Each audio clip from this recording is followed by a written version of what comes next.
પહેલાં તો બધાને જય માતાજી મિત્રો. આજના નવા વ્લોગમાં તમારું બધાનું સ્વાગત છે. આજે આપણે જઈશું ખેતરમાં, એટલે કે રિક્ષામાં રજા રાખીએ તો ખેતરમાં જવાનું. તો ખેતરમાં જઈને હું કામ કરીએ બધું તમને બતાવીએ. ખેતરમાં આજે આપણે એટલા માટે જઈએ છીએ કે જે આજે રોડ બને છે, જે અમારે નેર્યું છે ખેતરમાં, ત્યાં આગળ રોડ બને છે ને આપણો ઝાડ જે વચ્ચે આવે એ આપી દીધો. તો ત્યાં આગળ જઈને ઝાડ પર આવશું અને જો એ કામ કરવાનું એ કામ કરશું. ફાઇનલી અમે ખેતરમાં આવી જાય છીએ ભત્રીજોને બે. આ જો અમારે ભત્રીજો છે, પણ હું આજ તો ખેતરમાં લાયા પણ ફેટ તો પરાઈ દેવો લાકડો ઉપર. ખાલી જોવા તમે હંગાતી હો આયા ઓન ખબર પડે કે શાળામાં જવું સારું કે ખેતરમાં આપવું સારું. જો તડકો બહુ પડે મિત્રો. આપણે ખેતરમાં આવી ગયા અને ખેતરમાં આપણે ગોગ મહારાજનું મંદિર છે એની આજે, એટલે કે 2 દાડા પછી નવરાત્રિ છે. તો નવરાત્રિની આયોજન કરવાનું છે, એટલે કે સાફ સફાઈ કરવી પડે આપણે મંદિરની. તો સાફ સફાઈ કરવા આવ્યા હોય કણ ઓદરો. આ જે ગોગ મહારાજનું મંદિર એ ઓદરો છે એ ઈટીઓ સારી રવા દેતો નહીં, એટલે ઈટીઓ નાખી દઈએ એટલે આમથી આમ મંદિર થઈ જાય. આપણે દેરીએ બનાવી છે, પણ જાણે આપણે ગોગ મહારાજનો હુકમ થયો તાણે આપણે દેરી બનાવ્યું. અને આપણે ભત્રીજો છે એ લેબડાનો બોગરો બનાવીને તમે જુઓ તો વારવાનું કામ ફૂલ સ્પીડમાં ચાલુ કરી દીધું હોય.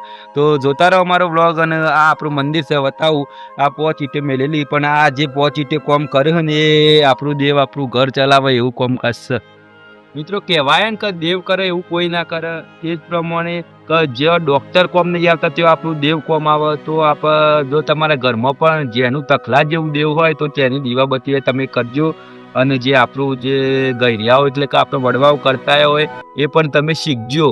અંગાથી ભક્તિ એ જરૂરી છે અને આપણી શ્રદ્ધા પણ જરૂરી છે મિત્રો. તો બોલો ગોગા મહારાજની જય. અને મિત્રો આ પાથર વાયો ને આપણો ગાર છે સોમાહામાં. તમે કહેજો છે એવો છે આપણો ગાર. આ પાથર દેખાય આખું ખેતર વાયું હો. પૂર્ણો વીઘો છે, આપણે કોઈ વધારે ખેતર નહીં. તો મિત્રો આ છે આપણે કિરણભાઈ, એટલે કે અમે બંને હંગાત બનતા હતા, જેનપણથી હંગાત બનતા હતા મિત્રો. અને બીજું એક તમને ખબર જ હશે કે આપણે જે જૂનો દોસ્તાર ભેગો થયો હોય એનો આનંદ કેવો હોય. તો આપણે કિરણભાઈની કહેવું કે 2 શબ્દો તમને કોક કી.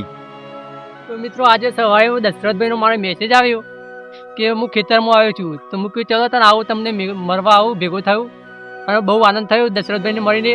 અને હવે આજથી અમે બંને સાથે મળીને કામ કરશું.